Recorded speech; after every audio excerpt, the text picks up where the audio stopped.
The second hard thing to do is to realize that you have the right to be happy. This is a really, really simple concept, and if we casually say it, it just sounds like, oh yeah, of course, duh. But what I'm saying here is to really realize it, not to believe it, but to really realize it deeply. Because we're going to behave and make choices in our life based on what we've realized really deeply within ourselves. And due to, again, our life's experiences, it's really easy to start believing deep down inside that one does not have the right to be happy. This can simply be because of no opportunities to pursue happiness in life growing up, or even more difficultly, a person might do something that they feel a great deal of shame or guilt about, and that can become a debilitating force in their life where they really just deny themselves happiness. Okay? So there's lots of reasons that we're walking around on this planet with some aspect of ourselves saying we don't get to be happy in that department. Okay? And it's just really strange how that can happen. And it's such an obvious thing, but it's worth mentioning. Even when they made the Declaration of Independence in 1776, they said that man was endowed by the Creator with certain unalienable rights of life, liberty, and the pursuit of happiness. Okay? And I like how they wrote the pursuit of happiness, is that we have the right to pursue happiness. But it's not an automatic thing like life. You're born, it's an automatic thing, okay, you got it. But happiness is something we only have the right to pursue. And everyone has their definition of happiness, and everyone has different ways they're going to try to do it. And they get to try, we all have to just try it the way we think we're going to get it. And if that means running into a wall, all right, you had the right to pursue it. But ultimately we have to find the pursuit of happiness in a wise way. And that's also left up to us, okay? And so it's really interesting how that's framed. And of course that was applying to, individuals in the country so the government would not take advantage of them. Now, but I really think it applies psychologically to understand that on a psychological level, we actually really need to understand that we have the right to pursue happiness. We have a right to step out our doors, step out of our world, step out of our work, whatever, to do something that makes us happy. And many, many people, when they start thinking of, I want to do this, their thoughts get crowded by all this other stuff they have to do or supposed to do, or, well, if they do this, someone will be upset and they can't do this because this is a responsibility. So it's really easy to forget that we actually have the right to walk out our doors, walk inside our house, whatever, to do something that gives us an element of happiness. Okay? And you'll see some people who are quite good at this. They just know that, I get to do something that makes me happy. And you're like, wow, how can you just do that so easily? And other people, moving forward towards something that might make them happy feels like they're just absolutely paralyzed. So, and lots of other people in between that. And I think in all areas of life, we have some area of life, some aspect where we really struggle with just realizing, I can be happy with this too. And of course, where we have all of our struggles of any type, it's usually in the Rahu area of our horoscopes, where Rahu is. And so it's always good to study that position from the point of view of, am I actually pursuing happiness in this area or not? Okay? And we'll oftentimes find the area where Rahu is where we put the least effort to pursue happiness. And where we often have the most hang-ups that are making us feel like, no, I can't pursue happiness in that direction. I had an interesting experience. I had this great girlfriend, and she was a really wonderful person, but our lives were going in very different places. She really didn't like that I was doing astrology, and I was getting more and more fired about astrology every day. And so I made the choice not to be with her. It was a very conscious choice made in a very good state of mind, at a good place, when we were in a good place. It wasn't like we were squabbling, you know. We had a very harmonious relationship. I just said, look, based on where my life is going, if this is what was important in my life, I would be on my knees proposing, but I'm going this way, and I need to, and that's not going to work with you. And shortly after that, I met a person who I knew was going to teach me a lot of good lessons, and had a relationship with this person. And I learned a lot about, because of my association with her, I figured out how to do like the Hindu Vedic astrology compatibility way back in 1996 it was. And that was like the first original research I did. She loved astrology. She knew so many people. She was really a connective person. She sent droves of people my way to help me develop my practice. It was really useful in lots and lots of ways. In other ways, she had some great difficulties in her life, in herself, that made her not an easy partner at all. I had a relationship with this person for quite a while, but I was always, a part of me was like holding back and holding back and holding back. And then one day I was meditating on this about 2 years after I separated from the other girl who didn't like me doing astrology. It was Valentine's, and I was single, I was alone, I was a free man, so I was doing what I wanted to do on Valentine's, so I was meditating. And all of a sudden, during the meditation, I just started crying, and I just was missing that girl who I had said goodbye to. And she just came into my mind, and I just like mourned her being gone. And then after I got done crying, I realized, wow, I knew she was disappointed when I separated from her. And, you know, because she really thought I was like the ideal person for her. Like, she didn't mind that. It didn't bother her that I was into astrology. She could have been okay with me doing that. But I wanted support because I was so into it. I didn't want anything saying no to it in my life. And, but she didn't hold that against me, you know. I actually held it against her that she didn't want me to do it more than she held it against me. And so I knew I'd really disappointed her. And then I realized after I did that final morning that I had, a part of me had decided I won't be happy in a relationship because I know she is disappointed. And then that day that feeling just went away, and I realized that feeling had been there, and that because of that, there was a part of me who was always holding back a little bit with that previous girlfriend. Like a part of me saying, nope, you can't let this relationship work because, you know, this other girl is disappointed, you know? And so there was an element of me feeling bad that I wasn't with this other girl, that I wouldn't allow myself to have happiness and love. And then that day I just realized it when I had this final morning with her. A week later, a friend of mine called who knew her, and he said, oh, guess what happened on Valentine's? I'm like, what? He goes, your so-and-so got engaged on Valentine's. And I'm like, oh yeah, he was good friends with the guy who married her. And he said, I'm like, oh, what time did he propose? And he said, like, I was 7:30.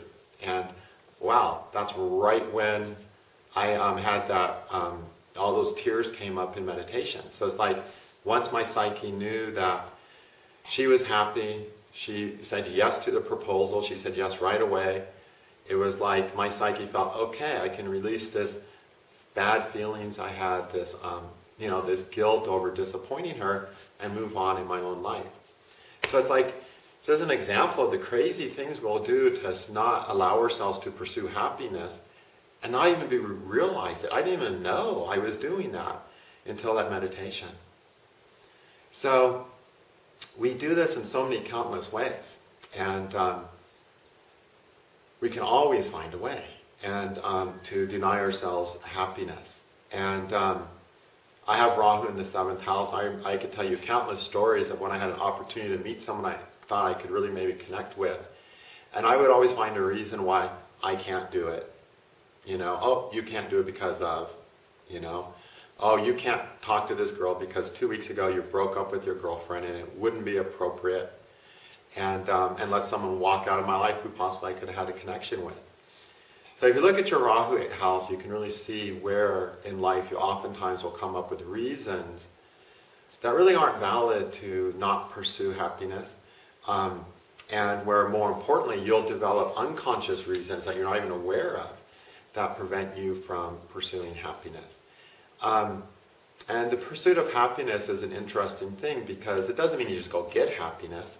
It means you get the experiences that help you discover what happiness is in that department. Okay? We only achieve a point of happiness because we gain enough experiences to know what happiness means for us in that area of life. What does a happy job mean? I don't know. Let me try various things, have different jobs in different places with different things, and see what actually is a happy job to me. How many hours is a happy hours? And things like that. In all areas of our life, we have to go through an experimentation stage. So it's really the pursuit of happiness, this experimentation, trying and checking things out until we're discovering what we can call happiness and commit to. And we might not let ourselves. So we have to really get this to our heads. You're allowed to be happy. When you see yourself saying, oh, I can't do that because, just say, is this pursuing happiness? If this is me attempting to pursue happiness, I have a right to do it. I'm actually allowed to try it. Okay? I actually need to try it because it will help me discover things I need to know about myself. Okay? And even if the thing I'm going to try isn't going to lead to immediate happiness, it's going to be a step along the road to having happiness. Because many things are experiences that help us understand what happiness means to us. So we need to do this. Now, the more your right to pursue happiness was denied as a child by a parent or an authority figure, remember that parent or an authority figure is basically a symbol in your life that says, guess what? You're a person who's decided for some reason that you don't have the right to pursue happiness. And so you have a parent that denies you that right. So now you have to reclaim the right and give yourself permission to pursue happiness. If we have anything like this, we will find situations, come up with excuses that are denying our happiness. But there's only one reason we're not, because we haven't given ourselves permission to pursue happiness. And we will say, oh, I can't go be happy because of this or because of that. None of those are real. Those are just symbols of the fact that you don't give yourself permission to pursue happiness. We might, be waiting for someone to say, oh yeah, go be happy. We're waiting for someone else's permission. We're waiting for our parents' permission to say, go do what makes you happy. We're waiting for our boss's permission. We're waiting for someone's permission to say, go be happy. Go do what makes you happy. But we don't need anyone else's. We have to have give ourselves our own permission to be happy. Again, it's our relationship with ourselves.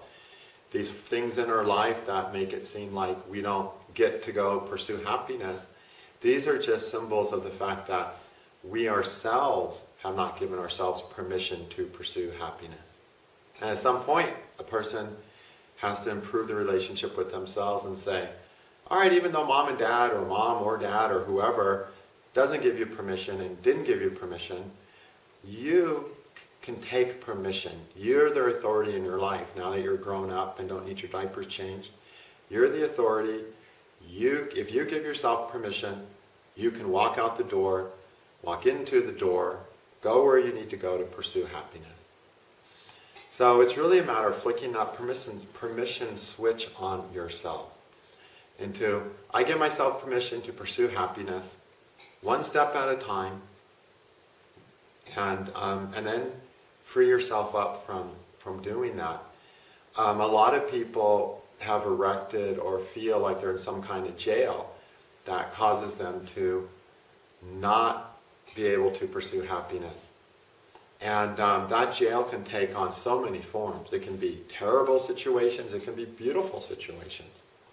The prisons we create in our minds that keep us from pursuing happiness come in all flavors and all colors, good flavors and bad flavors. But ultimately, there's only one thing that's preventing us from pursuing happiness, and that is our own permission. I have a nephew, and he's like such a master of giving himself permission to, pursue happiness. And he says, whenever I have a choice about doing something, he goes, it's real easy for me to decide. I just take the one that's going to make me more happy. And I'm like, huh? It's like, figure that somebody has given themselves so much permission that every choice is solved by what will make me happy. And that's not a normal way of being. Most people are not giving themselves full permission. Okay? Now, when we give ourselves full permission, we have to have a broad understanding of what happiness is. Okay? Happiness is not this, if I get that, I'll be happy. That's not how happiness is. Okay? Happiness without the care and love and wish for happiness of the people around you is not true happiness. Okay? So it's a balance of, I have given yourself permission to be happiness, but realizing your happiness is not all about your desire, not all about your needs. Your happiness includes the happiness of the people in your life. And so it becomes a very delicate matter to achieve happiness, to pursue happiness in a broad way. In a narrow way, it's easy. I'm going to do what I want, I'm going to pursue happiness, and I don't care about anyone else. That won't lead to true happiness. That'll lead to one successful pursuit of a desire after the other, but it won't really be happiness. Because by definition, as the beings we are, our happiness has to include the well-being and happiness of the people we love. If our path to happiness destroys and explodes everyone, who we thought we cared about, there's no happiness there. Okay? So, the pursuit of happiness includes the care of loved ones, because that's an important part of happiness. And some people will ignore that in their pursuit of happiness, and that's not healthy. So it's an inclusive happiness, recognizing happiness is a wide path. It's not a narrow path that excludes everything else. Okay? So you need to give yourself permission to include happiness, to pursue happiness, and recognize that your happiness really does include the happiness of the important people in your lives. And that you can't go really be happy doing this or doing that if you leave your children behind to starve in misery. I know people who do that. They decide, I'm going to do this, and they ignore their kids, and they walk off, and they never talk to their kids again. I've seen men do that in their marriages. They meet another woman, and they go with that woman, and they say, oh, this is my happiness. And they just dish their kids. It's like, your psyche won't allow you to truly be happy if you dish your kids. Okay? But people do it. They get that narrow of a view of what happiness is. To recognize that happiness is a broad thing. And ultimately, as we grow and grow spiritually, happiness includes less and less the pursuit of the desire, and more the happiness of having the whole world happy. The happiness of seeing life around us happy. There's a great happiness to be found there. So it's a tricky subject, not being in jail, but not ignoring the fact that your happiness is somewhat dependent upon the well-being of the people you love. Okay? Okay, enough on that one. It's pretty simple. It's super simple. It's just we have to get it, we have to realize it, we got to get it into our bones until we are, and give ourselves permission to pursue happiness. We're the number one person who needs to give ourselves permission if anyone's lacking in this ability. Okay, thank you.